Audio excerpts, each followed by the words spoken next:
Okay, got a pocket full of shells. We're going to take a few. Let's start out with something here kind of close. One of the things we want to demonstrate is the fact that you really, in a lot of ways, actually have a rifle when you have a shotgun. Now, you're going to see me pointing at that orange 2-liter. All right? I'm going to just point at him and blow him off there. Well, I'll be darned. It didn't blow him off there. You know, you really have to be on target with a shotgun. A lot of people think you can just turn it loose, and if there's 3 terrorists out there, you can blast them all out, and that's not necessarily the case, is it? Let's take a couple more shots. I'll go ahead and put another round in there just so we have a full magazine. 2 loads, all right? And we'll take a few shots. We'll go ahead and take this guy. I know you want to see him go, but I do have to be right on, right on him. Let's see if we have anybody else here. Oh, there's one up there. Let's see if we can get him. All right, took him out. Let's reload it. We're in a defensive situation here now. They're shooting at me. I should be behind cover, shouldn't I? Let's take that tombstone out. Take that cowboy. Wow. Look at that. Everything is right on the target. That would have been easy to miss. I'm going to aim over towards the side of that tombstone. Look at that. Felt like I was aimed right at it, and I just got a couple of pieces on it. Let's try that red target. Oh, I just got 1 pellet on it. I was actually trying to hit it, to tell you the truth. So, moral to that story is you're shooting a rifle at across the room distances. Now that would be a big room from here to that tombstone. That's a long way. You probably don't have a room that big in your house. Let's take a couple shots while we're at it. You never know what's going to come up. I think there's a couple of pieces of cinder block on that barrel over there. Oh, I got a couple of pellets on it, believe it or not. Let's try the red plate. I don't know if I got one on that or not. Might have. So, I don't know what that would have done at that distance. But, you know what? I didn't have my ears on. I just realized that. That's okay. My ears need cleaning out anyway. Shotgun's a big sound. It'd be bigger in the house, wouldn't it, than out here. But it doesn't blow your ears out like an AR-15 is pretty loud. Okay, so shotgun. You've got to treat it like a rifle in a defensive situation because, again, it's not going to spread that much. And you can very easily miss. Because I was pointed right at that guy almost. I mean, it felt like I was. If you weren't really sighting down that bead, you would have thought you were on him, you know, and especially a nervous defensive situation. And nothing touched him, okay, from a 12-gauge double-aught buck blast, okay? Now, the advantage is, of course, if you hit something with a 12-gauge shotgun or any gauge shotgun just about, they're going to know it. You know, it's going to be pretty effective. That's one big advantage, isn't it? It is definitely going to know it's been hit.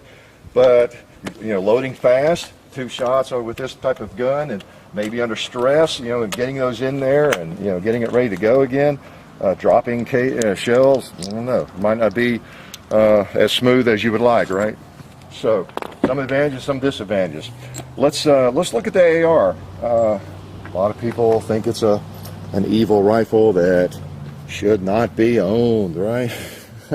Well, it has some advantages, and one of those is low recoil. Let me show you something. Let me put my ears in. I definitely don't want to forget my ears with this. Easy to use. I'm just going to hold it out here as though it's a pistol. I'm just shooting into the dirt. Actually, I might even be able to, I'm going to hold it on that red plate over there. It's hard to do.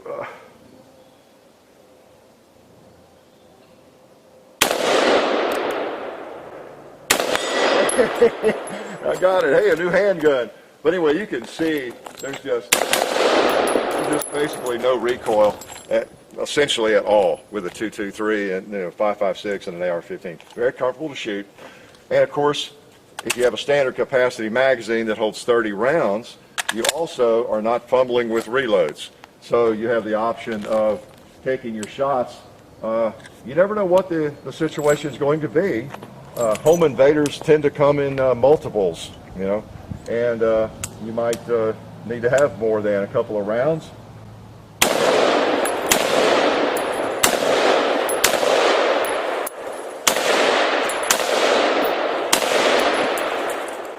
might be nice to be able to, let's go across the hill again.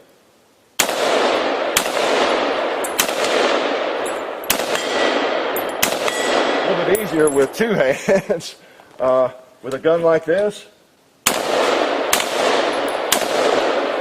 you are more likely to be able to take care of any situation. Very low recoil, very easy to shoot well, and it's just a dream to shoot. It's very reliable, very effective. There's another target I missed.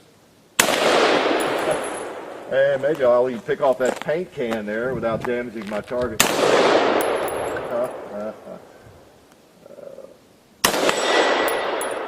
Sweet gun.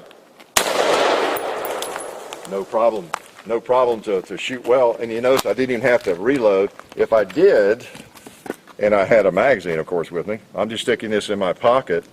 I can just pop it in there, and I'm still in action. Okay, I'm not breaking the gun down, fumbling with shells and that sort of thing. Another advantage of it. Let's go ahead and clear it for right now. Okay, very simple to operate. Your magazine release is right there, handy. Your safety's right there, thumb safety. Very, very simple to operate. If you're a small frame person, you can adjust the stock, and just for any size person, literally, very, very versatile. And again, with a low recoil, it just doesn't matter. Anybody can shoot this firearm and not be punished by recoil and not be discombobulated or confused or knocked around. If you're someone who doesn't shoot much, that's especially important, I think. You're not used to big recoil like you get from a shotgun. That alone could add to the problem. It really could. Now, for a professional, someone who's extremely experienced in shooting, we've got to add, of course, no matter what you can have a double-barrel shotgun, a single-barrel shotgun maybe, an AR. You're much more likely to get yourself out of a situation, right? If you're experienced, if you're trained, if you're very, very competent with firearms. But most people probably don't fall into that category, and you don't know when the predators are going to strike. You don't know that it's going to be one guy. Probably a guy, right, most of the time. You don't know that it's going to be some drugged up person that's doesn't know what he's doing. It could very easily be 2 or 3 or more assailants, because they're looking for easy pickings. They're planning. I mean, there is a class of criminals that we don't see a lot, in the cop shows, probably even in the movies sometimes, where these people plan. They plan houses to attack. They're looking for whatever they're looking for: money, guns, jewelry, and they actually have a little bit of sense and plan where to go into that home and when the best time is to go in and surprise people. So, you don't want to be outgunned. That's what it comes down to. And something like this would pretty much put you at the top of the food chain. You're not going to be outgunned probably if you have an AR-15 and you have a standard capacity magazine. It's going to put you right there with them to some extent, at least on an even par with your firearm. It might be multiple assailants, but you're going to be as ready as you can be in terms of what your firearm choice is. Let's put another round in here. And again, let me show you how simple. I don't have a lot of targets left to shoot, but let me shoot that barrel there. One of the advantages of the AR-15 as well is it's an effective round. It's a rifle round. It's a round that our military uses, but yet you can hold it on target. And I'm going to shoot, I don't know, relatively fast here.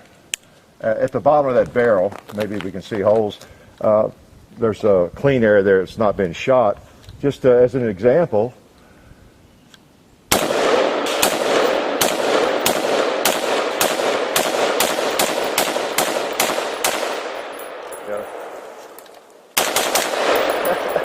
I mean, you can put several rounds in an area pretty quickly, okay? You don't have that massive recoil. Let me put a couple more at the top of that bottom.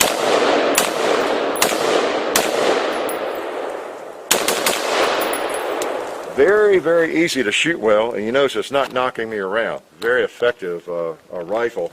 And again, it's just it's what we should be able, of course, to own and have it at our ready, because we're not likely to have bad guys coming in with something much more effective than this. And it's just the ideal choice in so many ways. It's like I say, it's adaptable. You could put your stock length, you could put lasers on it, you could flashlights on it, whatever sights you like, your preference of sights.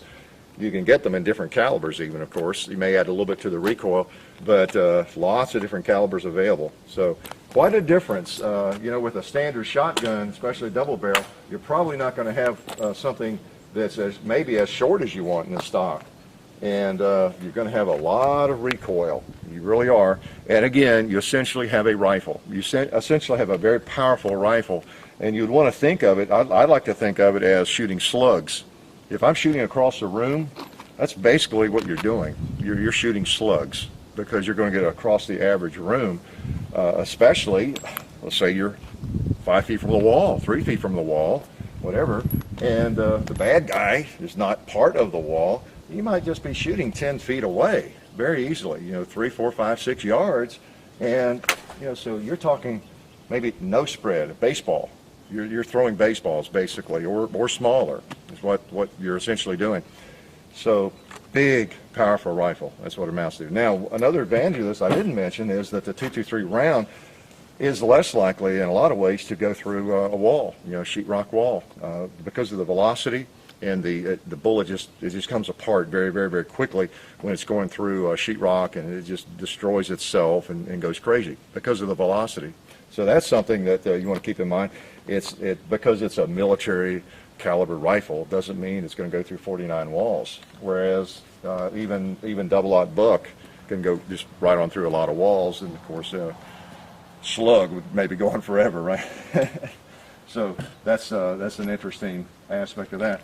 Now, the other thing, if you notice the ergonomics of this, if you've not had one of these, they just feel really good in the hand, and the fact that pistol grip is right there is reassuring, particularly if you're not a really experienced shooter and you just are not accustomed to gun. You pick this thing up, it just feels great. It really does, and it just fits the hand. And if you have the stock adjusted for you, there's just not a lot that can go wrong in terms of it slipping or you dropping it or losing control. You shouldn't have to do anything with it other than just bring it into action. Just do that. And safety on, and it's ready to go. Your magazine is not likely to have to be changed, in some kind of altercation. Not going to have to be fooling with ammunition and resupplying the ammunition probably, unless you're in some faraway desert land in a firefight. So very, very effective choice. Probably, and it's hot. I'm gonna lay it down there even though it's hot. Probably one of the most effective choices that you could ever come up with. It's just quick to reload, shoots an effective round. It's going to get the job done. By and large, you got plenty of capacity. It's the ultimate equalizer. You are not going to be at a disadvantage. So, my choice would be over the double barrel shotgun, definitely an AR-15, and I think it would probably be a wise choice for most of you too. Okay, hope that was of some benefit to you. Life is good.